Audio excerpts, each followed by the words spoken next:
may ganun talaga. May throwback yun. May ganun talaga, ladies and gentlemen. But right now, let's head into the draft. And this is brought to you by Smart. Mpl-Ph, Execration, nagpalit sila dito ng sides. Yeah, I think Execration, they really benefit from the second pick draft kasi at least maka-counter mo yung Mpl-Ph with your final last pick. Final na, no? Last pick ka. Anong nangyari sa akin? Sobrang redundant ko ngayong araw. Ang init kasi doon sa analyst stand at ngayon nilalamig ako. Sana pala lagi ako nandito. Malamig para dito sa casting table. Pero yeah, Execration will really benefit from the second pick draft kasi nga, kita mo lahat ng heroes ng Mpl-Ph before you make your final pick. So, something na ina-abuse din ng mga magagaling na drafters. Most of the time, yung mga last picks nakikita natin, it really destroys the enemy lineup.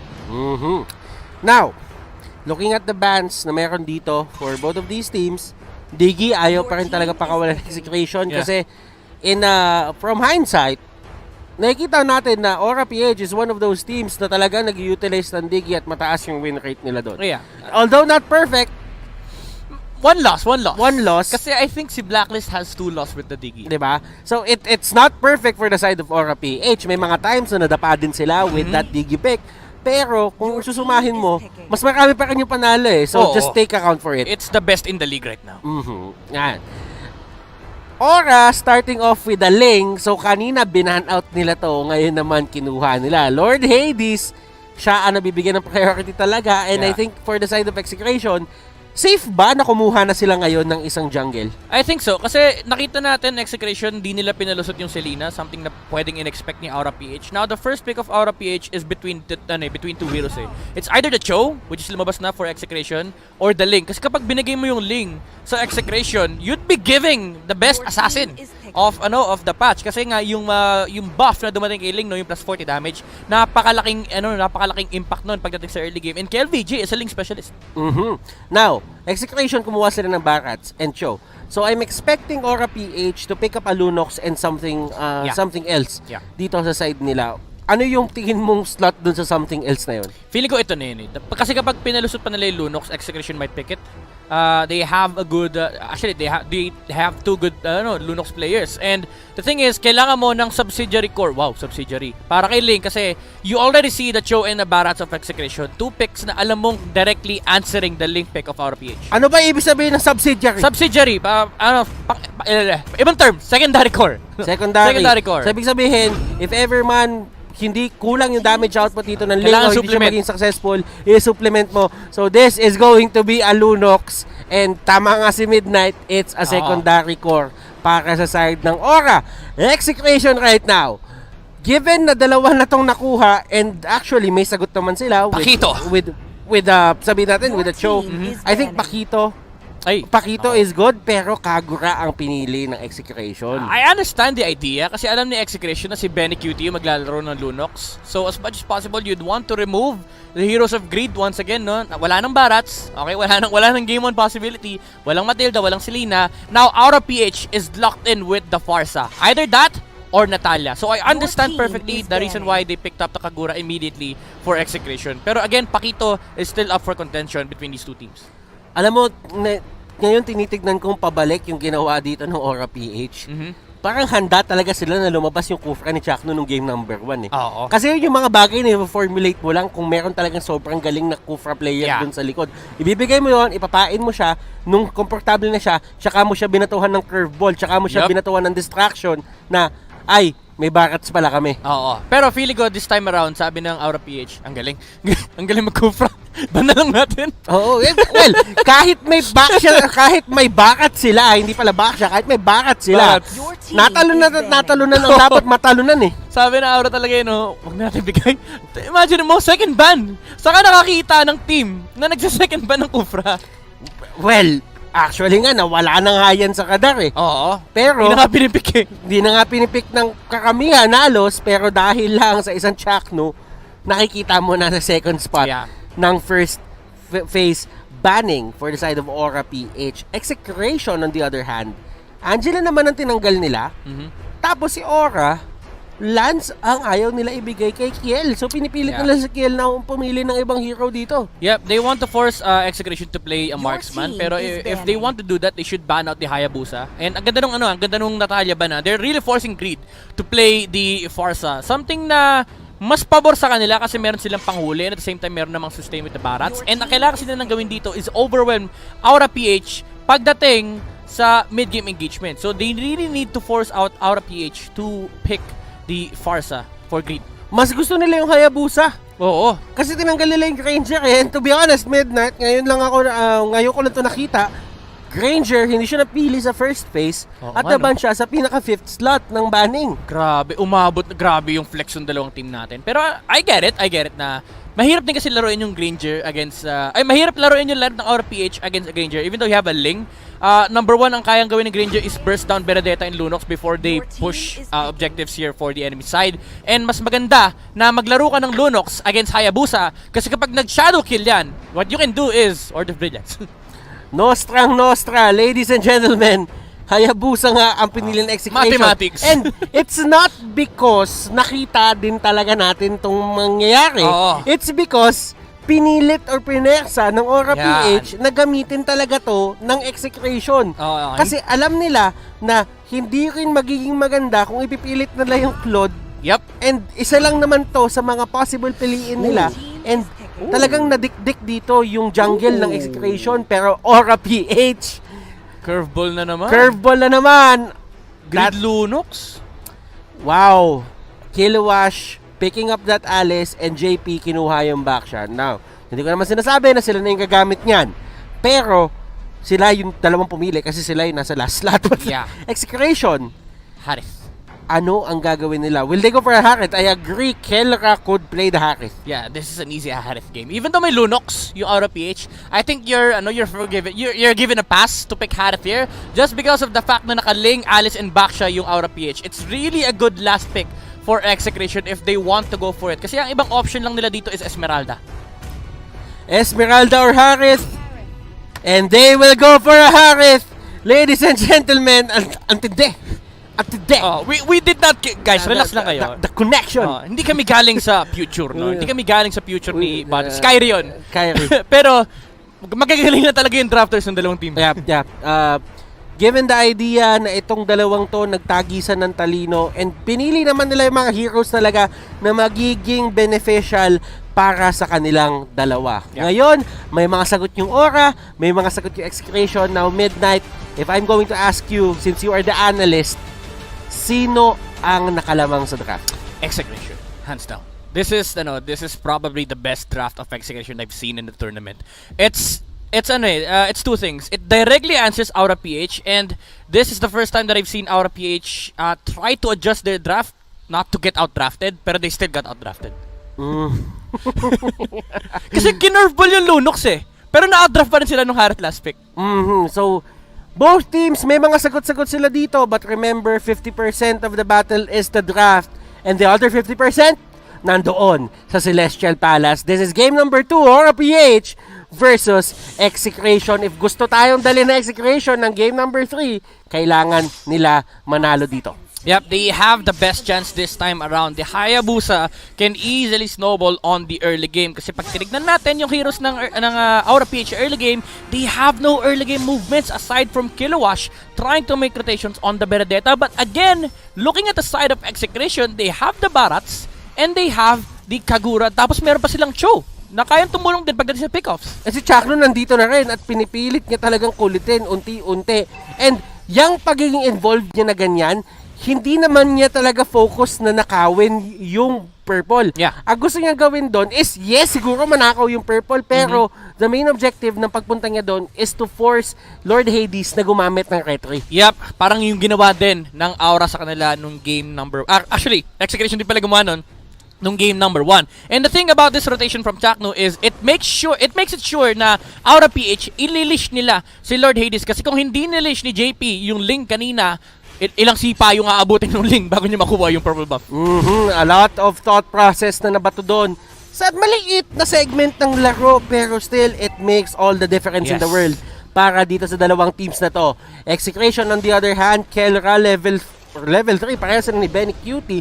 And looking at the late game potential netong dalawang teams, since may Alice din sa baba, may Harriet din sa baba, ano nga ba yung tema or yung timing or yung pulso ng late game dito for these two teams? Honestly, Execration, yung timer sila dito is wait for the late game ni Harith. They don't essentially have to do anything on the early parts of the game kasi si Aura yung pwede mag-dictate nun. But again, nasabi natin kanina na medyo limited yung early game movement sila. That's why they need to force this one out. And I really like the lane choice here of Mpl-Ph. Ang iniipit nila is yung gold lane kasi eto yung primary win condition ng Execration, the Harith. But, Butters, ang side effect nun is you're giving the other opposite side of the map to the Hayabusa. And then again, Midnight, ito lang yung sasabihin natin dyan. If ever dun kayo sa taas pumunta, mapapatay nyo yung barrats pero madami kayong resources na gagamitin. Yes, and that yes, also yes. means na yung objective ay hindi na din mapupunta sa inyo. Yep, that's why you're already seeing the gold going to the side of Execration. Even though 400 or 100 lang yan, the key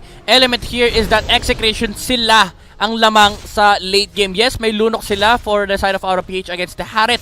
But again, you have 3 heroes on your side na lugi kay Kelra.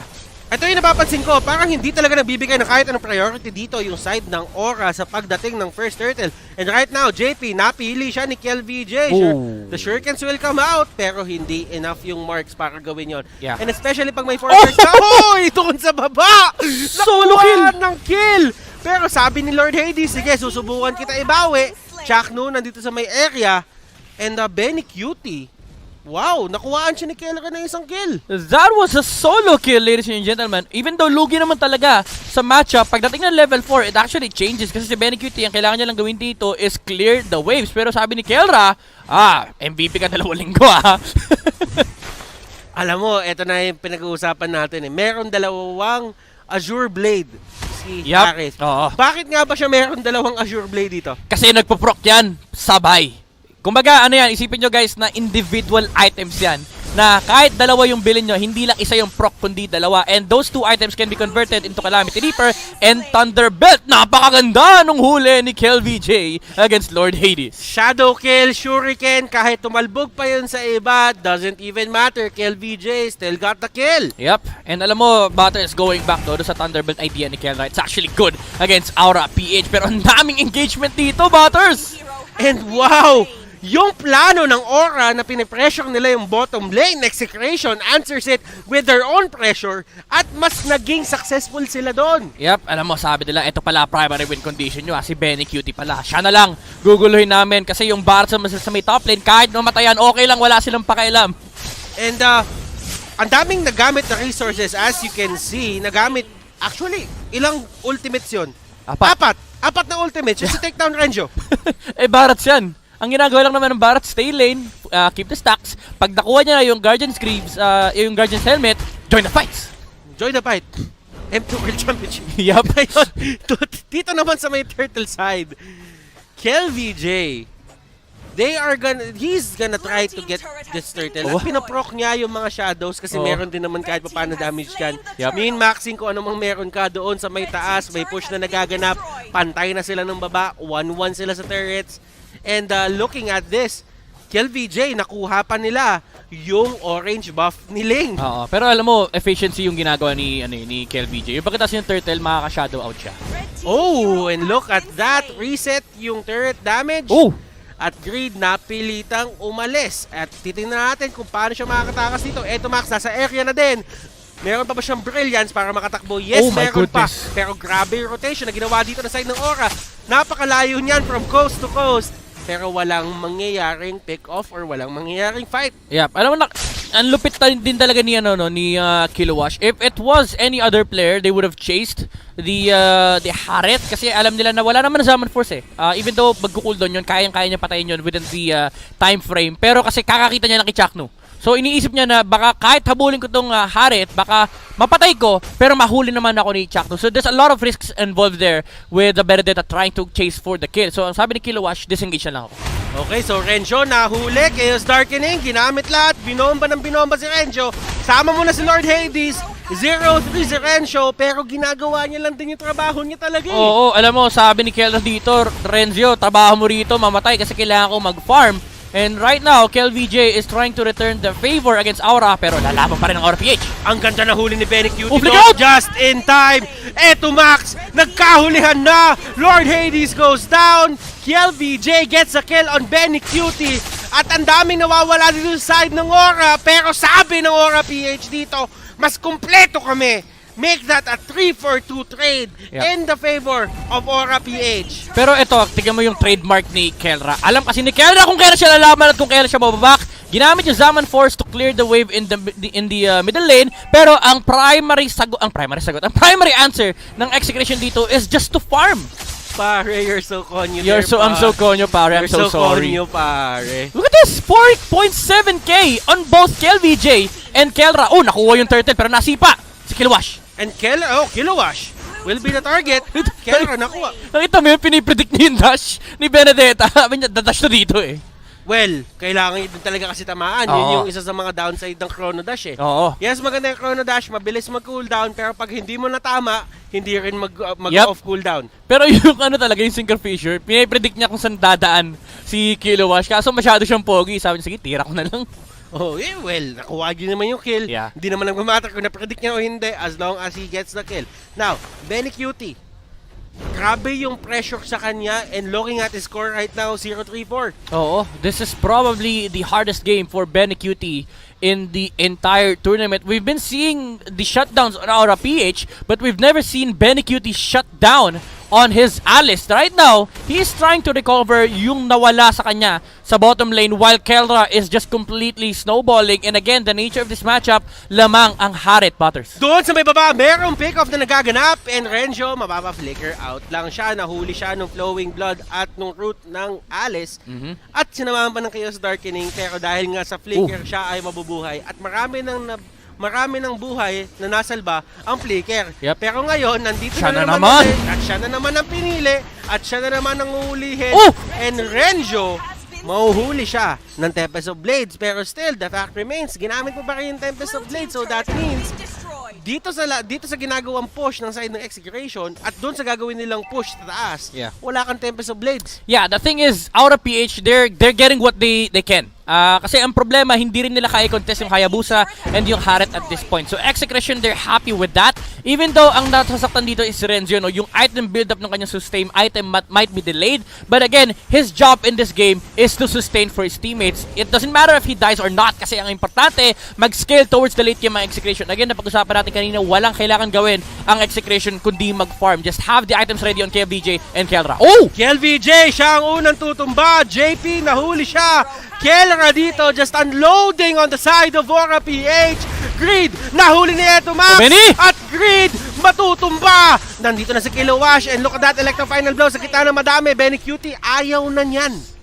Muntik na. Ang ganda sana ng pasok ni Benny Cutie. But on the bottom lane, Lord Hades, dito siya nakilala. Kahit nung nasa Signal Ultra pa siya, the split push off the leg. The question is, may Malefic Roar ba? Pero Execration, a-answer nila yung pag-split push ng Ling with the Barats. Hindi enough yung time na nakuha niya to get the turret on the bottom lane kasi may shield pa naman. But still, this has to be something na kailangan bantayan ng Execration. Yung buhay ng bot lane nila, ibig sabihin, kailangan na nila i-wave manage lahat-lahat na nangyayari dito sa mapa as to not get split by that Ling. Ito yung punishment na binibigay ni Lord Hades against Execration. Sabi nila, paulit-ulit yung binigay yung lane ni Renzo. Ngayon, eto yung bubutasin ko. Execration needs to put Renzo on the bottom lane at all times to clear the wave. And it makes it so na laging 5v4 ang engagement in favor of Aura. Kasi alam nila, sila nagdidikta. Pwede nilang bilangin yung hero sa mapa. Si Renzo lang yun sa bottom lane.